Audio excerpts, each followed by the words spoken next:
اور مشرق وسطی سے بڑی خبر اس وقت آ رہی ہے۔ مشرق وسطی میں جس طرح سے حالات تناؤپور بنے ہوئے ہیں، جس طرح سے کشیدگی مشرق وسطی میں لگاتار بڑھتی جا رہی ہے، ایران اسرائیل جنگ کے بعد جو کشیدگی بڑھی تھی وہ کشیدگی مشرق وسطی میں کم ہونے کا نام نہیں لے رہی ہے، اور اس بیچ مشرق وسطی کے جتنے ممالک ہیں وہ سب ایک طرح سے اپنی اپنی تیاریوں میں لگے ہوئے ہیں۔ مشرق وسطی کے حالات پر بھی ہم بات کریں گے، اور اس کے علاوہ جو بڑا بیان آیا ہے حزب اللہ کی طرف سے اس پر بھی ہم آپ کو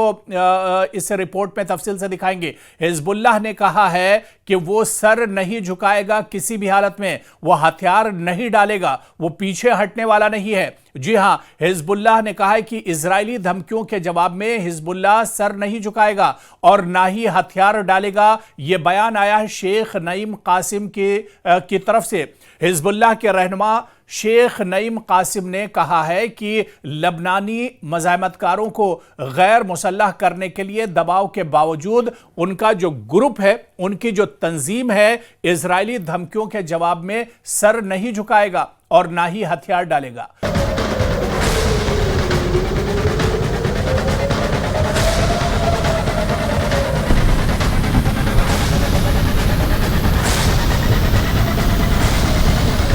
قاسم نے آپ کو بتاتے چلیں کہ حزب اللہ کے مضبوط گڑھ بیروت کے جنوبی مضافات میں اپنے ہزاروں حامیوں سے ٹیلی ویژن پر خطاب کیا، اور انہوں نے اپنے اس خطاب میں کہا کہ یہ دھمکی ہمیں اطاعت قبول کرنے پر مجبور نہیں کر سکتی ہے۔ انہوں نے کہا کہ بار بار جو دھمکی اسرائیل کی طرف سے دی جا رہی ہیں، بار بار جس طرح سے امریکہ کی طرف سے دھمکایا جا رہا ہے، ان دھمکیوں کا ان پر کوئی اثر نہیں پڑے گا۔ یہ دھمکی انہوں نے کہا کہ ہمیں اطاعت قبول کرنے پر مجبور نہیں کر سکتی ہیں، یہ دھمکی ہمیں کمزور نہیں کر سکتی ہیں، یہ دھمکیاں ہمیں پسپا نہیں کر سکتی ہیں۔ گزشتہ سال اسرائیل اور حزب اللہ کے درمیان جنگ کے بعد اقتدار سنبھالنے والے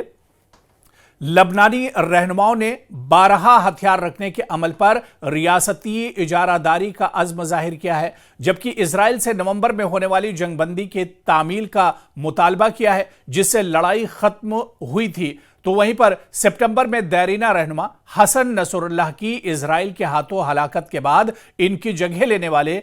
شیخ قاسم نے کہا کہ گروپ کے مزاحمت کار اپنے ہتھیاروں سے دستبردار نہیں ہوں گے، اور اس بات پر انہوں نے زور دیا کہ اسرائیل کی جارحیت کو پہلے روکا جائے۔ انہوں نے کہا کہ پہلے اسرائیل جو کاروائی کر رہا ہے، جو ناپاک حرکت کر رہا ہے، اسرائیل جس طرح سے لگاتار اٹیک کر رہا ہے، اسرائیل جس طرح سے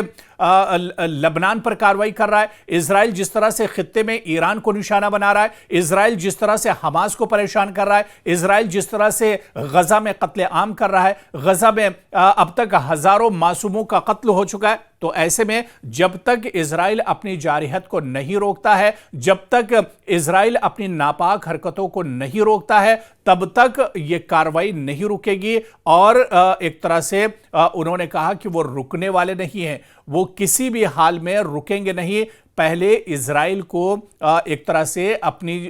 جو ناپاک حرکت ہے اسے روکنا ہوگا، اسرائیل کو پہلے سنبھلنا ہوگا، اسرائیل پہلے ایک طرح سے مان جائے، تبھی ایک طرح سے اس جارحیت کو روکا جائے گا۔ ان کی یہ تقریر ایک ایسے وقت میں سامنے آئی جب بیروت میں امریکی ایلچی ٹام بیرک کی ایک طرح سے آمد ہونے والی ہے۔ گزشتہ سال اسرائیل اور حزب اللہ کے درمیان جنگ کے بعد اقتدار سنبھالنے والے لبنانی رہنماؤں نے بارہا ہتھیار رکھنے کے عمل پر ریاستی اجارہ داری کا عزم ظاہر کیا ہے، جبکہ اسرائیل سے نومبر میں ہونے والی جنگ بندی کی تعمیل کا مطالبہ کیا گیا ہے جس سے لڑائی ختم ہوئی تھی۔ تو وہیں سپٹمبر میں دیرینہ رہنما حسن نصر اللہ کی اسرائیل کے ہاتھوں ہلاکت کے بعد ان کی جگہ لینے والے شیخ قاسم نے کہا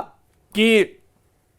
گروپ کے مزاحمت کار اپنے ہتھیاروں سے دستبردار نہیں ہوں گے، اور اس بات پر انہوں نے زور دیا کہ اسرائیل کی جارحیت کو پہلے روکا جائے۔ اور آپ کو بتاتے چلیں کہ ان کی اس تقریر میں یہ صاف طور پر ظاہر تھا کہ اگر اسرائیل ہٹ دھرمی کرے گا، اگر اسرائیل پیچھے نہیں ہٹتا ہے، इजराइल अगर इसी तरह से हमले करता रहेगा तो फिर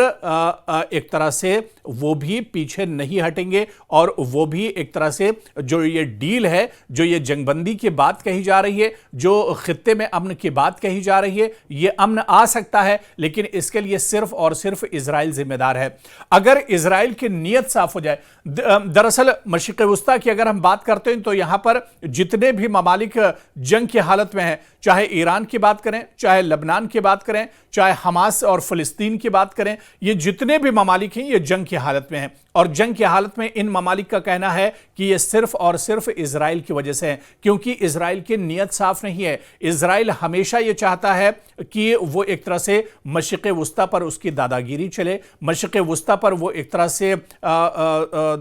दादा बनकर रहना चाहता है, मशरिक़ वुस्ता पर वो अपना सिक्का एक तरह से चलाना चाहता है और इसी वजह से ये बात नहीं बन पा रही है। सिर्फ और सिर्फ मशरिक़ वुस्ता के जो हालात ख़राब हैं उसके लिए इजराइल जिम्मेदार है या फिर वो इस्लामी ममालिक भी जिम्मेदार हैं, वो अरब ममालिक भी जिम्मेदार हैं जो इजराइल का सपोर्ट एक तरह से करते हैं और यही वजह है कि इस मशरिक़ वुस्ता में हालात बेहतर नहीं हो रहे हैं और इसी वजह से अब जो बयान आया है वो बयान भी अब एक तरह से चौंकाने वाला है और उन्होंने कहा है कि जब तक हिजबुल्लाह पीछे नहीं हटेगा, हिजबुल्लाह जब तक सर नहीं झुकाएगा, जब तक इजराइल एक तरह से हथियार नहीं डाल देता है या जो इजराइल है वो पीछे नहीं हटता है। दरअसल हिजबुल्लाह बहुत बड़ा ग्रुप नहीं है, लबनान का एक ग्रुप है और यह भी कहा जाता है कि हिजबुल्लाह का सपोर्ट ईरान से भी होता है, लेकिन हिजबुल्लाह एक मजबूत ग्रुप है। आप देखिए कि मशरिक़ वुस्ता में हालात बहुत पहले से ख़राब हैं, सालों से यहाँ पर हालात एक तरह से ख़राब और कशीदा रहे हैं और इन हालात में हिजबुल्लाह हमेशा एक तरह से लड़ता रहा है, जबकि हिजबुल्लाह की ताकत बहुत ज़्यादा नहीं है, हिजबुल्लाह बहुत बड़ा ग्रुप नहीं है, हिजबुल्लाह को कोई सरकारों का सपोर्ट नहीं है, लेकिन फिर भी हिजबुल्लाह पूरी ताकत के साथ खित्ते में लड़ रहा है और हिजबुल्लाह कहीं ना कहीं इजराइल की नाक में दम करके उसने रखा है और इसी वजह से एक बार फिर से हिजबुल्लाह के जो लीडर हैं या लबनान के जो लीडर हैं उन्होंने एक बार फिर से कहा है कि जब तक इजराइल नहीं मानेगा तब तक हिजबुल्लाह भी पीछे हटने वाला नहीं है। और मशरिक़ वुस्ता में आप देखिए कि चाहे हिजबुल्लाह की बात कर लें, हमास की बात कर लें या हुसियों की बात कर लें, ये दरअसल वो ऑर्गेनाइजेशंस हैं, ये छोटे छोटे वो सब ग्रुप हैं जो इजराइल के लिए सबसे बड़ा खतरा बने हुए हैं। हालांकि ईरान के साथ इजराइल की जंग जरूर हुई, ईरान ने इजराइल को बहुत ज्यादा नुकसान पहुंचाया, लेकिन इस जंग के अलावा जो वक्फे वक्फे से इजराइल को सबसे ज्यादा चोट पहुंचाते हैं वो यही ग्रुप हैं, चाहे हमास की बात करें, चाहे हिजबुल्लाह की बात करें या हुसी लड़ाकों की बात करें। ये जब तब कभी इजराइल के किसी एयरपोर्ट पर हमला करते हैं, कभी इजराइल के किसी बंदरगाह और पोर्ट पर हमला करते हैं, कभी इजराइल के किसी जो सिक्योरिटी फोर्सेस के जो ठिकाने हैं उन्हें एक तरह से ये निशाना बनाते हैं और ये इजराइल को चोट पहुंचाते रहते हैं और ये सिर्फ इस वजह से क्योंकि इन्हें अपनी हिफाजत करनी है। अगर ये इनका कहना है कि अगर ये इस तरह के हमले नहीं करेंगे तो इजराइल इन्हें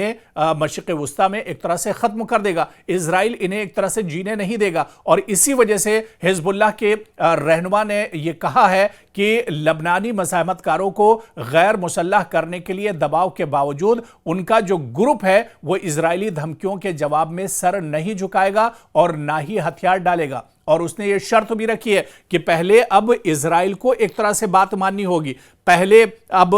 जो ये लड़ाई है सिर्फ इस वजह से है क्योंकि इजराइल हठधर्मी करता है, इजराइल पीछे नहीं हटता है, ऐसे में इजराइल को पीछे हटना होगा, तभी एक तरह से मशरिक़ वुस्ता में ये बात बन सकती है।